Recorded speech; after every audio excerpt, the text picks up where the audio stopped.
Well, I guess I've started the ball down the field, so I'm going to have to see this through to the end zone.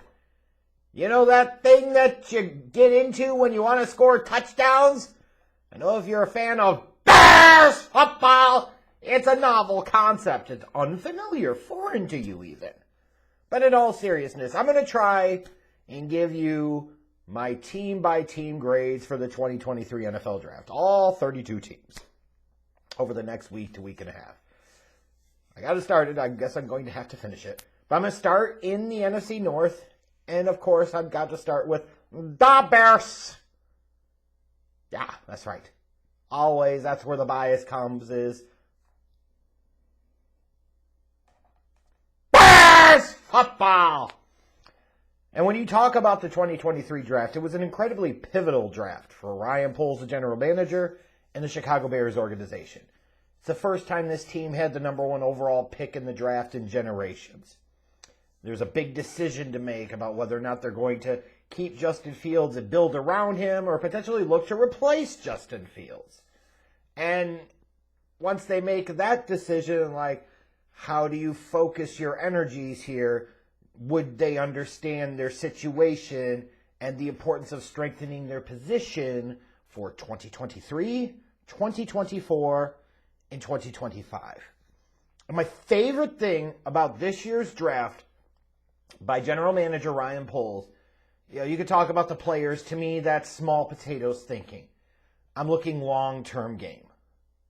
Is he understood the spot? He understood the game he was in. He understood the appropriate strategy to take and then went about executing it.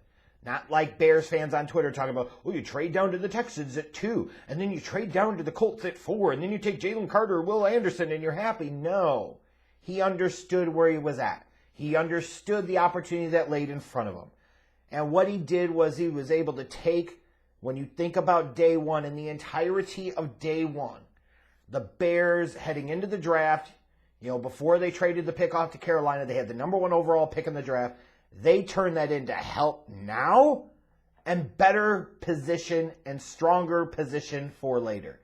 They got DJ Moore, pick 9 and 61 in this year's draft, a 2024 first-round pick, a 2025 second-round pick. Then we're able to leverage that 9th overall pick, trading down 1 slot to get a 4th-rounder in 2024 from the Eagles, which is going to be nice because that 2024 draft class, for all intents and purposes, sure looks like it's a lot better than the 2023 one. Then at pick 10, they were able to take the most NFL-ready offensive tackle in this draft, in my opinion, in Darnell Wright. A day 1 high-level starter on the right side. Number 1 goal of the program is to protect Justin Fields, and you did that with this 10th overall pick. I know there are Bears fans that are mad. They didn't take Jalen Carter, passed up on the opportunity. They're just wrong. Just wrong. For Jalen Carter to have his best chance of success in the NFL, that certainly was not going to come with the Chicago Bears. That can come with the Philadelphia Eagles. Let it go. Let it go. Jalen Carter was not a generational talent, period. He just wasn't. If he was so generational, why did he only have 6 career sacks? If he was so generational, why did he find his ass on the ground so often? Really good talent. Yes, the upside is tremendous. But there's huge risk associated. Big chance of him just busting out. So, for the Bears, they made the right call. And when I look at day 1 and look how Ryan Poles maneuvered the team, maneuvered the draft board, got into a great position, set himself up for the future, you have to look at day 1 and say the Bears deserve an A+ for that. They absolutely do. They handled it splendidly. Really couldn't have handled it much better, other than maybe you could say, I wanted them to trade back from 9 into like the mid to late teens, the early 20s. But if that didn't manifest, you still were able to pick up a 4th-round pick next year to take the guy you were going to take anyways. Like, fuck, that's good work. You couldn't do it much better than that. However, day 2 was a bit of a mixed bag for me. Personally, I would rather have picked 32 in this draft than I would have Chase Claypool. But, Chase Claypool has a chance in 2023 to play like he was worth that 2nd-round pick. But right now, it feels kind of painful. where the thought of having that 32nd pick at the top of round 2 would have been nice is this Bears team could have potentially bumped up into the last few picks of round 1 and been able to get somebody like Myles Murphy or Brian Brzee, and you would have gotten like a high upside type of defensive line talent that this team really needs right now and still lacks after this draft. Also could have traded back from 32 and gotten more draft pick capital for 2023, 2024. Would have been nice. Not a reality, though. Gervon Dexter Sr. to me felt like a reach. He really did. Based off of his perceived potential, the need. To me, it felt a little weird that they were prioritizing one technique as opposed to a 3 technique at 53. I'm probably not the only Bears fan that got a little bit of Eagle Ferguson vibes from this pick. You know, I'm seeing some Bears fans trying to make excuses for Dexter's really, really slow get off at the snap and saying, well, that's a scheme. Bullshit. Something's up. This dude consistently gets off the line late. That's not waiting for anything. You could say, well, that's paralysis by analysis because he's reading and reacting. He's not even doing that. But if you could get that fixed, you can get that figured out. There is certainly upside here. There's a former 5-star talent. But yeah, if you're asking me, would I have rather had a John Michael Schmitz or a Tui Pelotu than a Gervon Dexter? Yes, I would have. They traded up from 61 to 56 to get Tyrique Stevenson. That to me made sense. Don't run the risk of him not being there at 61, because he's a year 1 starter outside. Still struggling with a couple of guys that they passed down multiple times at that point. But I get the Stevenson pick. I really do.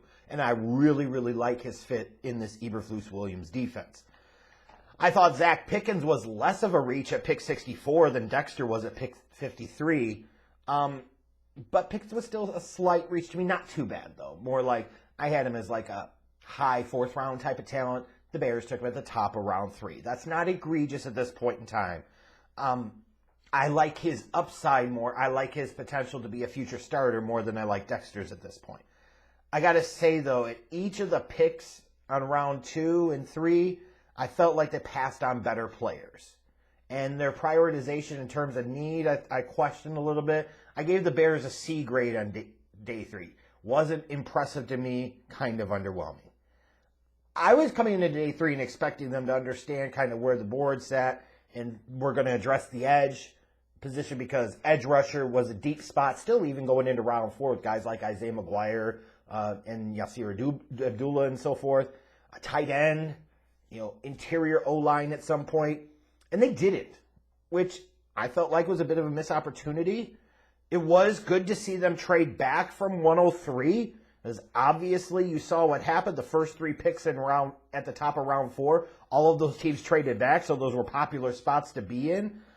I will say, however, that when I hear what the Eagles gave up to move up to 105, a 3rd round pick in next year's draft, I'd probably rather have that personally. In terms of the picks, Roschon Johnson wasn't my top remaining running back on the board, but I'm absolutely a fan. He has 3 down skill. He was underutilized, obviously, at Texas, playing behind Bijan Robinson. I'd be stunned if he wasn't the feature back at some point in time in 2023, with Khalil Herbert kind of being the more like rotational change of pace back. So Roschon Johnson, I can understand why people are excited. There's some good reason to be excited.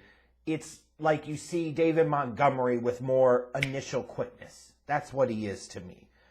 Tyler Scott at 133 feels like a steal and potentially even a long-term Mooney replacement. But if not, still, I look at Scott, a guy that I had a 3rd, 4th round pick on. They got him at 133 at the bottom of round 4. Felt like there was really good value there. Noah Sewell, you're talking about a guy, very highly touted prospect. You look last year before the 2022 season, you were seeing him mocked in the 1st round in a lot of places, 2nd round, and you get him here in the 5th round. He's a guy that could come in and compete with Jack Sanborn at the strong side linebacker position. Maybe they want to sit there and play him some on the edge and pass rush situations. We'll see. If you think that this was the Bears addressing the edge position, I would say, yeah, you probably could have done better here, but it was worth a swing there. I thought Terell Smith at 165 was an absolute steal. I think he's got starter potential in 2024.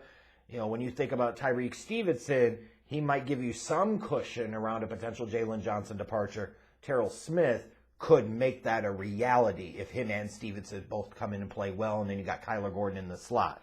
I will tell you transparently, thought it was really stupid to not take Voorhees at the top of round 7. Like, here was a guy, a little bit older prospect on the interior of the line, sure, but coming out of USC, he's a first-team All-American. If he didn't blow out his knee during the offseason process, this is a 3rd to 4th round pick. Felt like they should have taken him there at that point. But they did what they did. Travis Bell certainly has athletic upside, practice squad candidate. I could see Kendall Williamson, the 7th round defensive back from Stanford. I could see him pushing Elijah Hicks for a roster spot. But when I look at some of the picks here, I like the Roschon Johnson pick. I really liked the Tyler Scott pick. I loved the Terrell Smith pick. I gave day 3 a grade of B for the Bears here.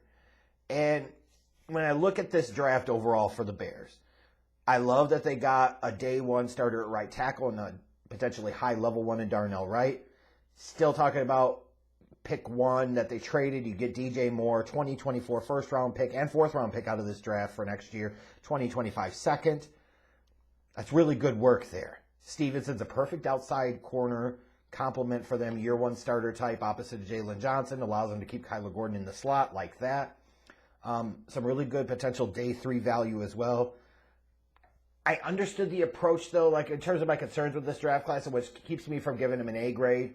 I understand wanting to double dip at defensive tackle on day 2, but this wasn't a great defensive tackle class, and it felt like they reached slightly for both of those guys, especially for Dexter at 53. It was a really deep edge class, and they didn't address that position once, even though they had multiple logical opportunities to do so. To me, felt like a bit of a mistake. It was also a really great tight end class, like the best tight end class we've seen in years. Felt really odd to not invest a single pick there. Like, if you told me Zacch Pickens was the pick of 53, and then you come back at 64 and you tell me Darnell Washington's the pick, I'd be like, man, that's fantastic. Yeah, you can feel maybe you reach for Zacch Pickens a little bit, but I think he's got more pass rush ability. Easy to potentially justify that. Darnell Washington, for as much as the Bears love to run the ball, his ability to block is already elite for a tight end at the NFL level, and he's got some real upside as a pass-catching threat, too. They also had several spots where they could have addressed interior offensive line, and they did not, so I was not a big fan of that. So this was a very good outing for Ryan Poles. It wasn't perfect, in my opinion. There are a couple of things I would have done differently, and that's okay. And also, I understand, like, you can't address everything in one draft. That's also true. And you could say, well, probably the reason they didn't address some of those spots is because they drafted Roschon and they drafted Tyler Scott. And if that's the case, so be it. That's fine. One thing we know for sure now, we have a much better feel with Ryan Poles after 2 drafts what his approach and philosophy is. He's very big on the relative athletic score. He's very huge on RAS, like guys 8.0 and above. If you're not, it looks like he's not going to draft you. And ironically, when you look back at his 22 draft, the 2 players most likely to not be on the roster next year are Treston Ebner, who had a horrible RAS, and then Velus Jones Jr., who was in the low 7s. So you could say now you have a much better idea. It's about length, it's about speed, it's athleticism for Ryan Poles in this front office. Overall, like the approach of the Bears, feel better about where they are. I didn't think it was an absolute home run, but love how they got some talent. I think it's going to help them now in the long term and really position themselves for the long term. And that's got to make you feel a little bit better if you're a fan of Bears football right about now.